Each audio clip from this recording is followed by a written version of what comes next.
Hello friend, good morning. જય શ્રી કૃષ્ણ, જય સ્વામિનારાયણ, જય યોગેશ્વર ને જય સચ્ચિદાનંદ. આજના નવા વ્લોગમાં તમારું સ્વાગત છે. આજે છે અષાઢ સુદ દસમ અને 16 જુલાઈને મંગળવાર. અને આજે દસમ છે ને તો કાલે 11 છે, તો જેને 11 રહેવાની હોય ને જરૂર ભૂલતા નહીં. અને કાલથી તે નાની નાની છોકરીઓના છે ને મોળાકાત વ્રત છે ને તે ચાલુ થાય છે. તો એ છોકરીઓ ભૂલે ને છોકરીના મમ્મી તે ભૂલતા નહીં, છોકરીને યાદ દેવરાઈ દેજો કે તારે ભાઈ કાલે મોળાકાત રહેવાના છે એમ.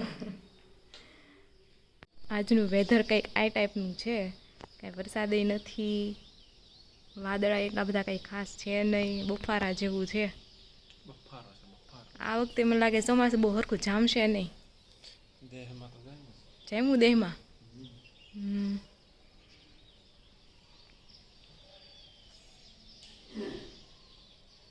ને જો આપણી તગડમાં એક ફૂલ ક્યાંયથી આવતું નથી. કેટલી વાર લાગતી છે તગડને ફૂલ આવતા. મેથી આપણી અડધી ફડધી તો રણ વિખેરણ થઈ ગઈ છે અને ધાણામાં કોટા ફૂટે છે. વાવ.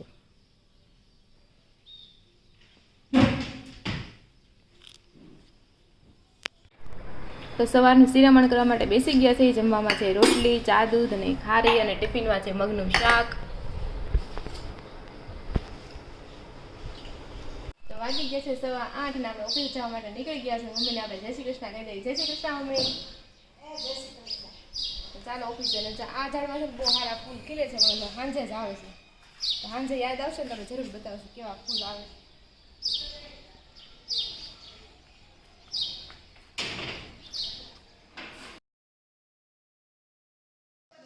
રાધે રાધે, જય મહાદેવ.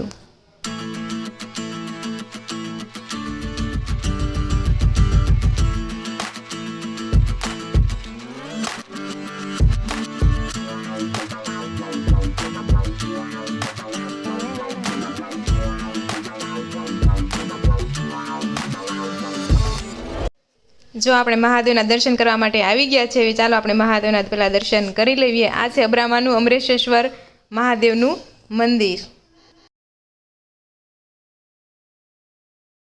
જો આપણે મંદિરે દર્શન કરીને આપણે ઓફિસે આવ્યા છે. જય ગણપતિ બાપા. ચાલો લિફ્ટ માટે રાહ જોવી.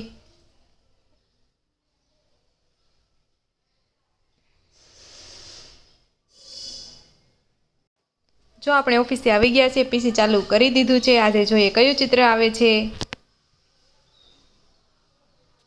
આજે તો કોઈ ચકલી છે. આ ચકલીનું નામ ખબર હોય ને તમે જરૂરથી કોમેન્ટ કરજો. 6:06 થઈ ગયા છે. આપણે ઓફિસથી છૂટી ગયા છે અને જો આપણે રોનક લેવા પણ આવી ગયા છે. ચાલો આપણે ઘરે તરફ જઈએ. ઘરે જતાં જતાં આપણે થોડુંક સામાન લેવાનું છે, આપણે લઈ લઈએ. શું લીધું છે તમને ઘરે જઈને ખબર પડશે.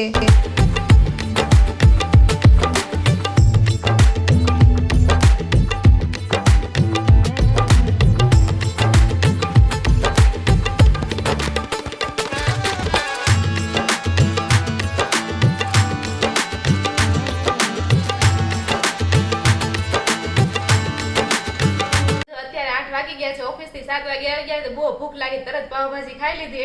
એટલી ભૂખ લાગી કે બતાવવાનો ટાઈમ તમને રહ્યો નહીં. તો ચાલો મમ્મીને એક ભજન લઈ લેવી. કાલે છે નિમી 11 કેમ બતાવવાનો ટાઈમ ન રહ્યો એટલે ફોન સાઈડ એટલે મમ્મી પાવભાજી બનાવી હતી. એટલું બધી હું ભૂખ લાગી હોય કે હા ભાઈ હા હવે તો હવે જો મમ્મી છે નિમી 11 નું એક ભજન ગાય. કેવી 11? નિમી 11 નિયમની એકાદશી.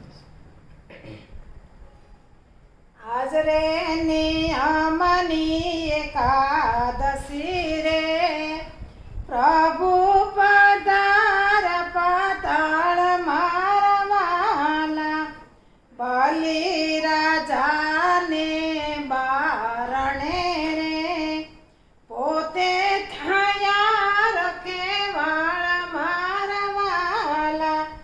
આજ રે નિયમની એકાદશી રે, આદેશ ભક્તોને આપ્યા રે, કરજો સેવાના કામ મારવાલા.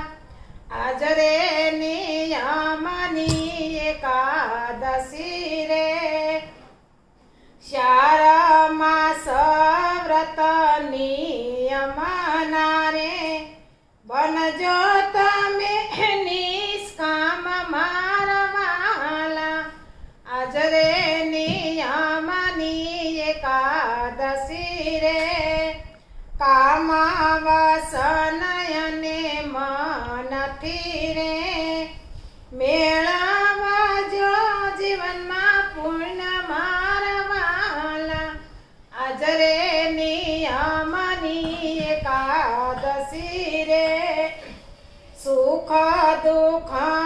મન નયાણીએ રેજો સદાય સમાન મારવાલા આજરે નિયમની એકાદશી રે પાવન થવાને ભજો પ્રેમથી રે 4 માસ કરજો નિયમ મારવાલા આજરે નિયમની એકાદશી રે વિષયોથી મનને રોકજો રે સમરણમાં થાજો તીર મારવાલા આજરે નિયમની એકાદશી રે પાવાથી પ્રભુને ભજજો રે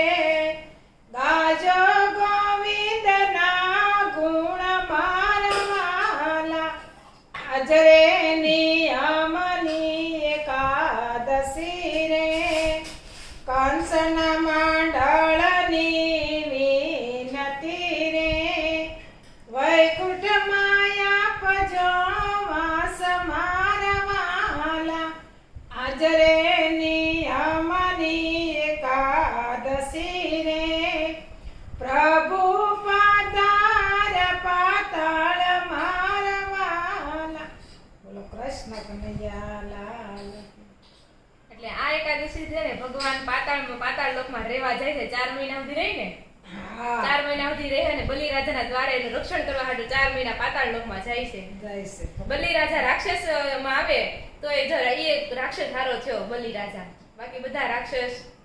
અને ઈ પ્રહલાદના પ્રપોત્ર એવું કઈક છે બલિરાજા છે ને.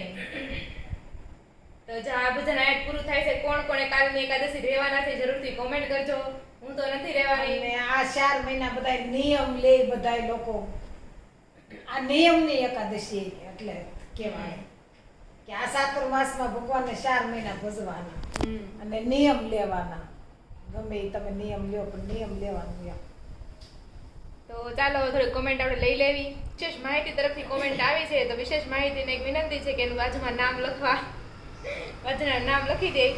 અને જય સ્વામિનારાયણ, ખૂબ સરસ થાળ ગાયો માસીએ, મારી ફરમાઈશ પૂરી કરી એ બદલ આભાર. મારે તમારા અવાજમાં સાંભળવો હતો, ખૂબ સરસ અવાજ અને રાગમાં ગાયો.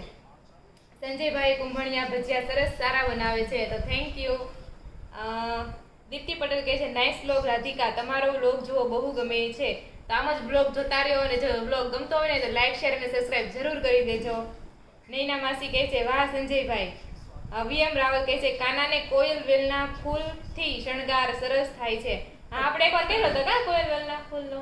કોયલ વેલ ક્યાં આપણે ફૂલ જ ક્યાંથી વાદળી એક કલર કેસરી કલરના ફૂલ નતા નહીં ઈ કોયલ વેલ નો કહેવાય. છે કોયલ વેલ ઓલું કાળું ફૂલ વાદળી કલરનું ફૂલ આવે ને એને કોયલ વેલ કહેવાય. તો કાંઈ નહીં, એકવાર અમે ટ્રાય કરશું. ફૂલ મળશે અથવા તો લઈ આવીને આપણે કાનાનો શણગાર કરશું. પછી કોઈ યુઝરે કીધું છે જય માતાજી ભવાની, તો જય માતાજી. પછી કિંજલ લખાણી કહે છે ગોળ ખજૂરની ચટણીની રેસીપી ક્યારે આપશો? તો જો આ બ્લોગ પૂરો, આ હમણાં કોમેન્ટ સેક્શન પૂરો થાય તો તમને ગોળ અને ખજૂરની ચટણી રેસીપી જરૂર મળી જાય. પછી આરપી કહે છે બાઉલ ક્યાંથી લીધેલું છે કહેજો ને. તો બાઉલ છે ને મને લાગે જેટલી વાર રેસીપી બનાવશું ને જેટલી વાર બાઉલ દેખાય ને તો આ કોમેન્ટ તો ફિક્સ જ રહે કે બાઉલ તમે ક્યાંથી લીધા છે. તો બાઉલ છે ને સુરતમાંથી ઝાપા બજાર મેઇન રોડમાંથી લીધેલા છે. તમે ત્યાં કોઈને પણ ફોટો બતાવશો ને કે આ બાઉલ ક્યાં મળે છે એટલે તમને તરત દુકાન ચીંધી દે તમને. અને કેટલા ના આવ્યા હતા મમ્મી? 603. 603 નાના મોટા 3 આખું સેટ આવે છે. 603 આવ્યા હતા. પછી અત્યારે ભાવ વધઘટ થાય તો પછી કઈ કહેવાય નહીં. કાવ્યા રામાણી કહે છે તમે ક્યાં રહો છો? તમે કીધું કે સુરત પહોંચું ત્યાં વરસાદ આવશે, એટલે કે તમે સુરત સિટીની બહારની સાઈડ રહો છો. તો આમ તો સુરત જ જેવું ગણાય પણ તો વેલંજામાં રહેવી છીએ અમે. હર્ષા બાબુ કહે છે અહેમદાબાદમાં વરસાદ નથી, મોકલો થોડો. તો સુરતમાં હુકાઈ જશે. સુરતમાં 2 દિવસથી વરસાદ નથી, ત્યાં કેમ મોકલવો અમારે? વરસાદ આય બફારો થવા મળ્યો છે, આવે તો સારો વરસાદ. હર્ષા બાબુ કહે છે રોનક વિડીયોમાં જમતા જ હોય તો હું કઈ બોલતા જ નથી. એમાં વિડીયો લેવા વાળાનો વાગ છે. મને જ્યારે હું જમવા બેઠો ને તે જ મારો વિડીયો લે, પછી એ જ વિડીયો આવે ને ખાલી. હા તો કાંઈ નહીં, કાલથી આપણે થોડું ચેન્જ કરી નાખશું. હા તો જોઈએ જોઈએ. પછી જૈના અથિયાણી કહે છે, હાય દી, તમે ભજીયા બનાવવા માટે જે બાઉલ વાપરો છો તે ગરમ થાય ત્યારે તૂટી નથી જાતું ને ક્યાંથી લીધું બાઉલ? તો એને તૂટતુંય નથી અને કલરે નથી જાતો. ફૂલડાવાળી ડિઝાઇન છે ને એમનેમ રહી છે, કાંઈ ને અમે લોકો 2 વર્ષ આવી, એટલે 2 વર્ષ વાપરી છે, 4 વર્ષના વાપરે છે. જો કાંઈ નથી થયું, એવા ને એવા છે. અને ઈ અમે ઝાપા બજાર મેઇન રોડ સુરતમાંથી લીધેલું છે. પછી નીલમ રાજપા કહે છે, માસીને કહેજો કે ગોરમાનું ગીત શીખવાડે. મોળાકાત નજીક આવે છે તો મારી બેબીને સાંભળવું છે. મારી છોકરી 5 વર્ષની છે, એનું નામ પિયોના છે. નામ મસ્ત છે, ફોરેનર નામ પિયોના. અને છોકરાનું નામ આદ્યાંશ છે. તો ગોરમાનું ગીત ગાવાનું કહે છે તમને. તો કાંઈ નહીં, તમને કાલના બ્લોગમાં છે ને ગોરમાનું ગીત જરૂરથી મળી જાય તમને. પછી હર્ષાભાઈ કોમેન્ટ કરી છે, દેવરજી ભજીયા મસ્ત બનાવે છે. રાધિકા, તારી દેરાણીને ચિંતા નહીં. સાચી વાત છે, દેરાણીને કાંઈ ચિંતા નથી રાંધામાં. બધું સંજયભાઈ મોસ્ટ ઓફ બધું બનાવી લે છે. જે ચિંતા એ જેઠાણીને જ છે. હા, જે ચિંતા છે ને મારે જ સુધારતા એ નથી આવડતું, એમ માનંદ હાલે. ના ના, કટિંગ તો સારું કરી દે છે, પણ ખાલી કટિંગ કરતા જ આવડે. ઈ કરવું હોય તો કરી દે. પછી શીતલ સનક જસાણી કહે છે, જય શ્રી કૃષ્ણ, કેમ છો માસી? જય શ્રી કૃષ્ણ. શીતલ તને એના શીતલ ભાભી કેટલા ટાઈમ પછી આજે વ્લોગ જોતા હોય લઈ જાવ. વચ્ચે કોમેન્ટ આવતી બંધ થઈ ગઈ એને કોઈ ઓફ થઈ ગયું છે કે એવું છે. નીલમ રાજપાલ કહે છે, કુંભળિયા ભજીયા સરસ દેખાતા હતા, કોક વાર ખાવા પણ બોલાવજો. હા, તો તમે તારે જરૂર આવી જજો. તમે જ્યારે આવો ને કોન્ટેક્ટ કરજો. એ દિવસે આપણે ભજીયા કુંભળિયા કરશું આપણે. રોહિત તલાવિયા, એટલે રોહિત હશે. આ બાઉલ ક્યાંથી લીધા ને કેટલા ને આવ્યા? અમારે મંગાવવા છે. તો તમે તો જોયું નથી તો તમે લઈ આવજો. અમારો ઓર્ડર આવડી તમને આપશું, તમે વધારે લઈ આવજો. પછી દીપાલી પાટીલ કહે છે, તમે શું જોબ કરો છો? તો હું એઝ અ એન્ડ્રોઇડ ડેવલપર આઈટીમાં જોબ કરું છું. ગીત પટેલ કહે છે, તમારા સાસુ ક્યાં ગામના છે? એ બાબરા બોલતા એટલે પાછું મારું ગામ બાબરાની બાજુમાં છે. મને લાગે આપણે મળશું જ, આપણે ઘણા હગાવાલા નીકળશે જ, કારણ કે તમારા સિમરણમાં એટલા હગા છે. હવે તમે એમ કહેશો બાબરાની નજીક અમારું ગામ. હા, બાબરાની નજીક માંડલિયા ગામમાં છે. પાનસેરિયા અટક છે. હા, પાનસેરિયા અટક છે. ભીખુભાઈ પાનસેરિયા કલાકાર છે ને, એ મારા મામા થાય, ડાયરાના કલાકાર છે. હા. પછી ધ્રુવા દવે કહે છે, ફ્રાઈ પેન કઢાઈ કે ટાઈ લીધી, ક્યાંથી લીધી? ઓકે, તો એ જ્યાં કઢાઈ છે ને એ લીધી છે આપણે સુરત મેઇન બજાર, ઝાપા રોડ. ઝાપા બજાર. હા, ઝાપા બજાર સુરતમાંથી. તો જો આ કોમેન્ટ આપણે અહીંયા જ પૂરી થાય છે. ફરી મળીશું કાલે નવા વ્લોગ સાથે. જો તમને વિડીયો ગમતો હોય ને તો લાઈક, શેર અને સબસ્ક્રાઇબ જરૂર કરી દેજો. અને કોમેન્ટ તો ખાસ કરીને કરજો, એટલે અમારો ઉત્સાહ વધે ને આ રીતે વાંચવાની અમને પણ મજા આવે. તો ફરી, અને હા, કોમેન્ટ પૂરી થાય ને એ પેલા પછી કે પેલા નાખી દઉં રેસીપી? પછી નાખજો. હા, તો કાંઈ જો કોમેન્ટ પૂરી થાય ને આપણે નાખી દેવું ગોળ અને ખજૂરની ચટણીની રેસીપી. અને ફરી મળશું કાલે નવા વ્લોગ સાથે. ત્યાં સુધી જય શ્રી કૃષ્ણ. છે ને આપણે છે ને ખજૂર અને આંબલી ને, એટલે એની ખજૂર આંબલીની ચટણી બનાવવાની છે. પણ સૌથી પહેલા છે ને આપણે ખજૂર અને ગળની ચટણી બનાવી નાખી, કારણ કે હું આંબલીની ચટણી નથી ખાતી. એટલે હું તે પહેલા છે ને ખજૂર અને ગળની ચટણી બનાવીશ. એના પછી આપણે ખજૂર, આંબલી અને ગળ ત્રણેયની ચટણી બનાવશું. તો સૌથી પહેલા છે ને આપણે ખજૂર લઈ લેવાનો છે. ખજૂર થોડો વધારે નાખવાનો, થોડીક આમ ઘાટી બનશે. અને આના પછી મારે આંબલી મિક્સ કરવાની છે. અમારે થોડીક વધારે લઉં છું હું. એટલો આપણે ખજૂર લઈ લીધો છે. હવે એમાં આપણે નાખી દઈશું ગળ. ગળ એવું લાગે છે થોડો કાઢવો પડશે. અને ગળ છે થોડુંક ઓછો જ નાખવાની, ખજૂર છે તે વધારે નાખવાનો. હવે એમાં આપણે પાણી નાખી અને છે ને ઉકળવા દઈશું આપણે.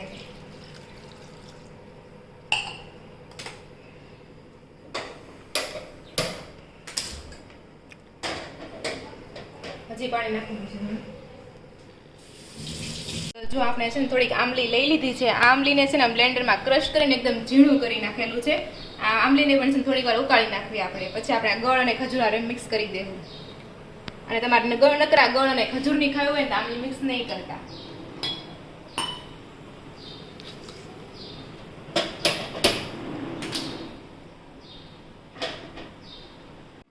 તો જો આપણી ખજૂર અને ગોળ છે ને થોડીક વાર ઉકળવા દીધું તો આપણે એમ લાગે ને ખજૂર બ્લેન્ડ થઈ જાય બ્લેન્ડરમાં ત્યાં સુધી ઉકળવા દેવાનું, બહુ ઝાઝી ઘડી ઉકળવા દેવાનું નથી. તો હવે આપણે જો ગરમ હતું ને તો ઠંડુ પણ થઈ ગયું છે. હવે એમાં બ્લેન્ડર ફેરવી દઈએ આપણે, ને પછી બધું મસાલા નાખીએ. અને આપણે એમ આંબલી પણ ઉકાળીને રેડી થઈ ગઈ છે.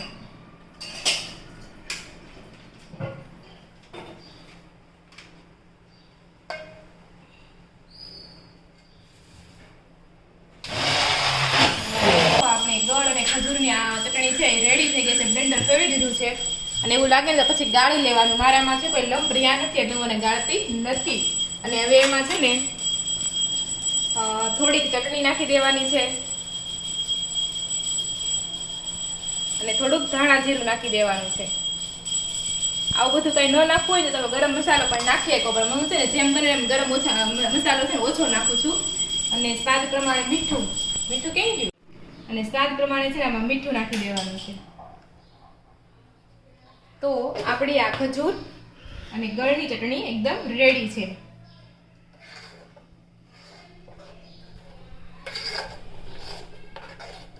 ગળની ચટણી રેડી થઈ ગઈ છે. તે મારા માટે મેં જો અલગ વાટકામાં રાખી લીધી છે. હવે બાકીના માટે છે ને હવે આપણે ખજૂર અને ગળમાં આપણે આંબલી એડ કરીને પાછું બ્લેન્ડર ફેરવી દેવું. તો આપણે આંબલી ઉકાળેલી આંબલી છે એ છે, એટલે આ ખજૂર ગળ અને આંબલીની ચટણી થઈ જાય.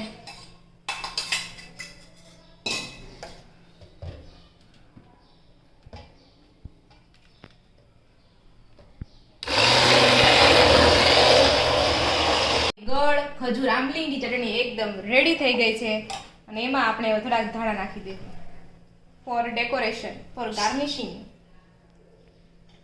થોડાક મારામાં નાખી દઉં.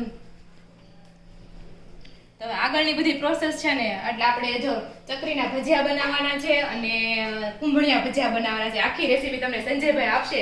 આપણે જો સરસ રીતના કટિંગ કરીને બધું રેડીમેડ આપી દીધું છે. હવે ખાલી એને જો બનાવવાના છે.